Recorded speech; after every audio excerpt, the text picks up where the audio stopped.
Lagi-lagi pemuda Kristen ini mualaf. Alasannya sih banyak. Salah satunya adalah kecewa dengan gerejanya karena telah menikahkan orang yang sudah menikah, artinya mendukung poligami. Salam, jumpa lagi bersama saya dalam Kristen Menjawab.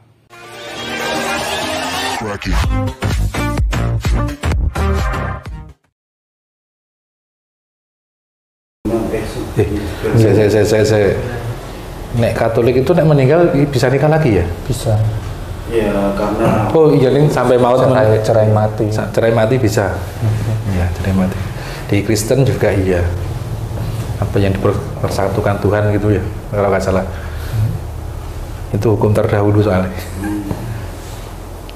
Tapi sekarang yang Katolik yang baru-baru juga sudah membolehkan.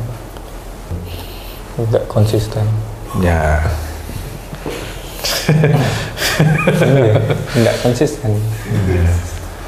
Kalau kita melihat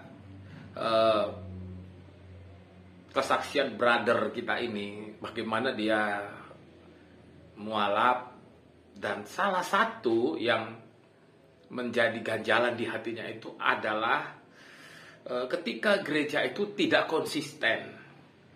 Katanya gereja itu dulu konsisten tidak boleh menikah 2 kali kecuali oleh kematian atau karena salah seorang pasangannya itu meninggal. Tapi brother satu ini mengatakan bahwa sekarang itu gereja itu tidak konsisten. Sudah tidak konsisten, sudah menikahkan, kan begitulah katanya.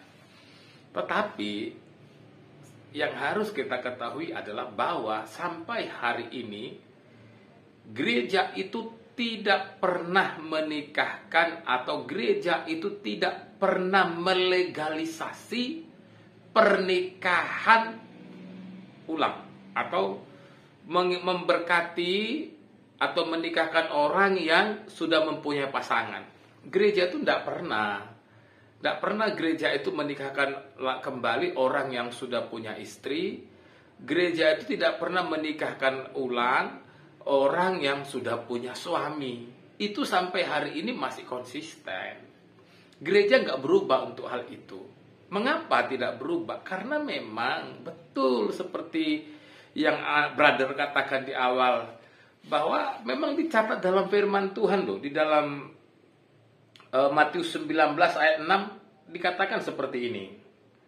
Demikianlah mereka bukan lagi 2, melainkan 1. Karena itu apa yang telah dipersatukan Allah tidak boleh diceraikan manusia. Ini jelas sekali bahwa apa yang sudah dipersatukan oleh Allah tidak boleh diceraikan oleh manusia. Dan harus diingat bahwa tahapan menikah di gereja itu bukanlah tahapan instan, cepat, enggak. Orang kalau mau menikah di gereja itu pertama itu melapor, lalu kemudian mereka harus melewati bimbingan pernikahan 3-6 bulan, bahkan ada yang sampai 1 tahun. Lalu pada saat mereka itu sedang menjalani bimbingan, di gereja itu juga diwartakan minimal 3 kali akan diberkati nikahnya. Ini saudara ini dengan saudari ini, kan begitu. Itu 3 minggu berturut-turut, itu minimal itu ya. Pada saat 3 kali pemberitahuan itu, apabila ada orang yang merasa berkeberatan dengan pernikahan itu pernikahan itu boleh dibatalkan. Gereja berhak membatalkan. Misalnya ada orang yang sudah melewati tahapan konseling pranikah, lalu kemudian pada saat diwartakan di gereja, ternyata terbukti salah seorang itu sudah menikah. Lalu kemudian ada yang komplain. Itu pernikahan itu bisa dibatalkan. Jadi gereja itu masih konsisten gitu ya. Lalu kemudian pada saat pernikahan juga itu kedua mempelai itu harus menandatangani surat pernyataan bahwa sebelum pemberkatan nikah itu dilakukan, bahwa mempelai laki-laki ataupun mempelai perempuan itu sedang tidak terikat dengan orang lain. Artinya mereka harus buat surat pernyataan bahwa mereka itu sedang tidak mempunyai istri atau sedang tidak mempunyai suami. Ini itu yang dibuat oleh gereja. Tetapi apakah ada yang lolos? Apakah ada yang lolos? Artinya begini.